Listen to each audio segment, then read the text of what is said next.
ભાઈ તમારું નામ શું છે? દિલીપભાઈ. દિલીપભાઈ. વાડી માલિકનું નામ શું છે? વિજયભાઈ. ગામ? ભદ્રાવાડી. ગામ ભદ્રાવડી. તાલુકો જિલ્લો? બોટાદ જિલ્લો. તો દિલીપભાઈ તમે આ કૃષિ બલવનો છંટકાવ કેટલી વાર આ સિંગમાં તમે કર્યો? 3 વાર કર્યા છે. હજી તો તમને રિઝલ્ટ કેવું લાગે આમાં? રિઝલ્ટ સારું છે. લીલી સમ કમ્પ્લીટ બે ગયા. તમે જોઈ શકો છો કે આમાં સુયા ફ્લાવરિંગ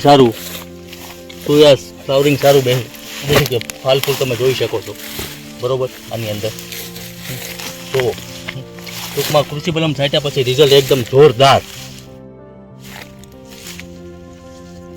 તો દરેક ખેડૂતે વાપરવાની ભલામણ છે.